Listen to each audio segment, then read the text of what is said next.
So hello everyone, let's take our next question then. So our next question is a patient presented with stab injury, right? And that stab injury is right lower chest. Okay. Now the patient came to you with a low blood pressure, low pulse rate that improves after IV fluid. In the post resuscitation, the patient BP basically normalizes and the X-ray shows clear lung field. What should be your next step? So let's try to understand. There is a stab injury, that means the penetrating injury in the right sided lower chest wall. So the possibility is that there may be injury in the right lower chest wall or there is a right upper abdomen, right? Now in the X-ray, they have already mentioned that the chest X-ray basically shows clear lung field, right? So the possibility is always there is a right upper abdominal penetrating injury is there as a result of this. Now they are basically complaining of the patient comes to you with a low BP and the low pulse rate. So the possibility is that there may be injury in the liver in the right upper quadrant. Okay. Do you guys able to understand till now? Now the BP was low, the patient vitals was unstable. You have resuscitated the patient and you are able to normalize the patient vitals. Now, what should be your next step? So obviously, there is no use of the chest tube. You can easily able to understand, and also no use of the CCT chest. Now the conflict is between the EFAST and the CCT abdomen. So always please try to remember your first investigation after any penetrating abdominal trauma is always EFAST. Always EFAST. Whether the patient is stable, unstable, whatever it is, you have to go for EFAST. Okay. Now, let's try to understand the EFAST. Okay, your EFAST basically stands for Extended Focused Assessment Sonography in Trauma. Okay, so this abbreviation also has been asked in the last few times in the examination, not only in the NEET PG, also in the INICET as well. So this EFAST is the very important topic. Every year they used to ask minimum one question from this topic. Okay, so we have to understand what is the utilization of the EFAST and few important things regarding this. Now, you have to understand what is the EFAST. So, your EFAST is basically developed on the principle of the ultrasound. It's a simple ultrasound that is done in case of trauma patient. That's it. Now, the importance of this EFAST is that suppose this patient with a liver injury due to the penetrating trauma came to you and there is unstable vital. So, obviously, in that case, you are not going to send the patient to the CT scan. Why? Because this CT scan obviously going to take some extra time, like around 15 to 20 minutes would be lost. And by that time, you are not able to resuscitate the patient as well. So as a result of that, you might gonna lose the patient.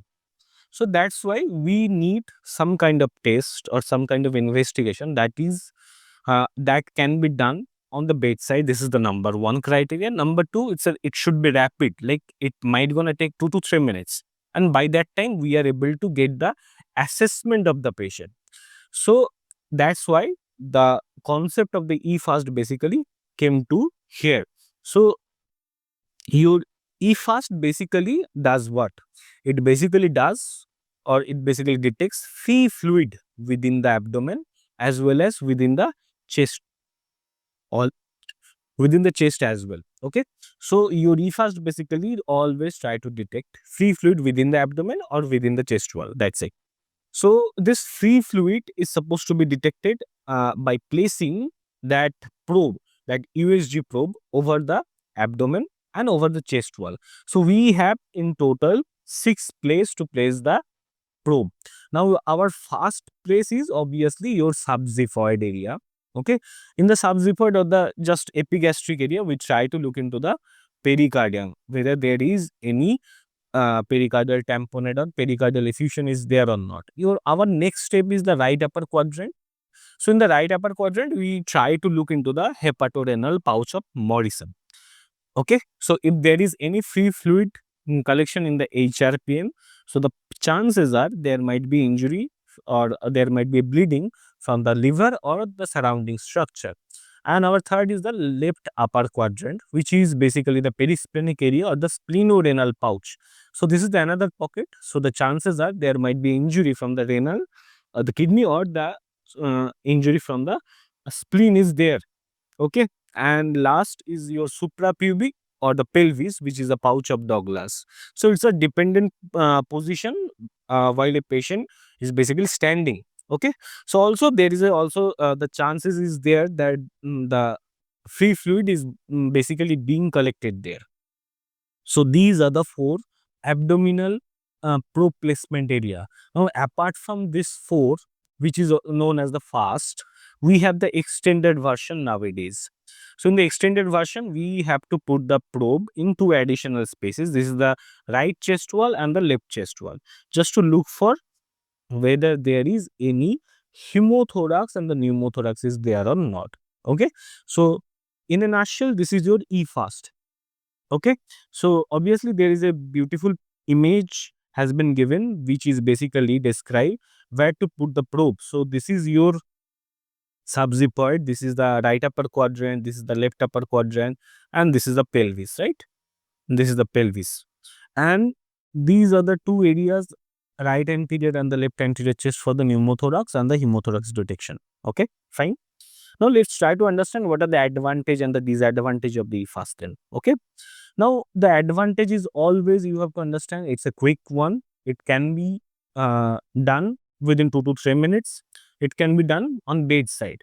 Now, as the working principle of the EFAST is basically ultrasound, so obviously the risk of radiation is also not there.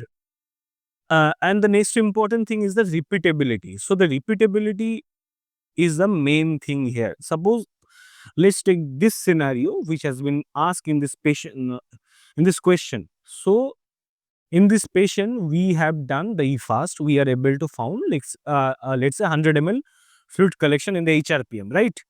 After 3 to 4 hours, within that we have tried all the resuscitation effort. After 3 to 4 hours, we repeat the EFAST again, and we are able to found there is a 400 ml of fluid collection within the abdomen. So within that time, we have already resuscitated the patient. We have tried our best. Apart from that, the collection that is within the abdomen, that basically increases. That means what? There is a increase bleeding, or the bleeding that has been there, that is still continuously happening. So that in that case, we would like to go for exploration, or we would like to go for exploratory laparotomy in that patient. Okay. So this is the importance regarding the repeatability. Also, obviously, you can do it while doing the resuscitation as well. Okay. So this is the important thing. Apart from that, obviously, it basically detects hemoperitoneum, hemothorax, pneumothorax, and the pericardial tamponade as well. And your EFAST is able to detect as low as 100 ml of fluid collection intra-abdominally. Now, let's try to understand the disadvantage and the limitation. Now, as it is ultrasound based principle, it's a basically pretty much operator dependent. So your the disadvantage of the EFAST, we have to understand it's a basically operator dependent, right? And the exposure within the abdomen through the EFAST also going to be reduced by or due to the obesity sometime, or due to the subcutaneous emphysema, or as a result of bowel gas shadow. So these are the important factors which can reduce the exposure. And one thing is that your EFAST is not able to differentiate between the hollow viscous injury and the solid organ injury, because in the EFAST we try to get to look into the free fluid, which can be easily detected on the hypoechoic areas within the abdomen. Okay, that's why we are going to say it's a EFAST positive. So this free fluid, it either may be from the solid organ, either may be from the hollow viscous injury. Okay, so we are not able to detect this hollow viscous injury separately with the help of the EFAST. This is the number one. Also, it is limited to the retroperitoneum. That is going to be the another issue. Okay, so any injury in the retroperitoneum is not able to detected in the EFAST. That's the problem. Now the next thing is that with the help of the EFAST, we are not able to detect the penetrating trauma injury as well. Penetrating trauma injury as well. Okay. Now let's try to understand regarding the penetrating abdominal trauma. So your most of the patient, like the 98% of the patient with the penetrating abdominal trauma, they have some kind of intraperitoneal injury. Okay, so that's why it is a very much important thing is also needed to understand. So in the question they have asked or gives us a scenario of the penetrating trauma, right?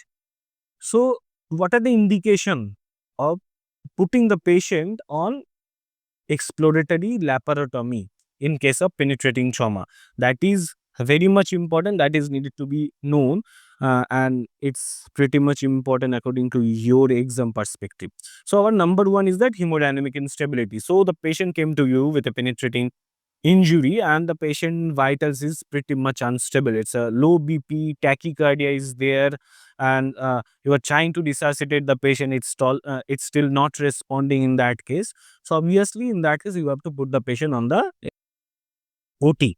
Also, there is a evidence of peritonitis. Okay, so the evidence of peritonitis means there is a rigidity, there is abdominal pain, there is a cardboard rigidity, and so our next indication is the signs of peritonitis on the examination. So in the examination, the signs of peritonitis is another important aspect of putting the patient on the exploratory laparotomy. And the next thing is the evisceration or uh, omentum specifically hanging outside. So it is pretty much seen in case of penetrating trauma patient that some amount of the gut or the omentum might be hanging out through that um, entry point. So this is going to be the another important indication. And the last but not the least is the gunshot injury. So if you are clearly able to understand that the gunshot injury with a clear transperitoneal trajectory, that is going to be the another important one indication. Now let's try to understand a penetrating trauma patient came to you, and obviously there is a two kind of scenario the patient come to you. So there is a unstable vitals and another is the stable vitals, right? So in case of unstable vitals, obviously you have no other option just to put the patient on emergency OT. But in case of stable patient, you have to exclude few important things, right? There is a peritonitis is there or not, or the features of peritonitis like the pain abdomen, cardboard rigidity and something else. And then you have to look for whether there is a any gunshot injury with a transperitoneal trajectory is there or not. And last but not the least, the organ evisceration, like the omentum is bulging out, or the gut is basically bulging out, is anything like that is there or not. So this is how we are going to assess in case of stable patient. Now the problem with this is that if these scenarios are basically there, okay, we need to straight away go for the emergency laparotomy. Otherwise, we can simply go for local wound treatment. Okay, I think it basically clears the concept regarding you. Now, the important thing or the important question regarding investigation, this is according to me, it's a very, very important point. So, your fast investigation for the blunt trauma abdomen, this is the fast investigation, that is EFAST. Always try to remember your investigation of choice in case of blunt trauma abdomen with unstable vitals, that is your fast. But the same thing, investigation of choice, blunt trauma injury, stable patient, it's a CCT abdomen. Then your investigation of choice in case of penetrating trauma abdomen, unstable patient, always exploratory laparotomy. Straight away, you have to put the patient on exploratory laparotomy. Okay, so in this case, obviously we have tried to do the resuscitation, we are able to succeed. BP normalizes, the vital stable, so that's why your EFAST is going to be the next step. Okay, never your CT abdomen is not going to be the option here. Okay, so this is your answer.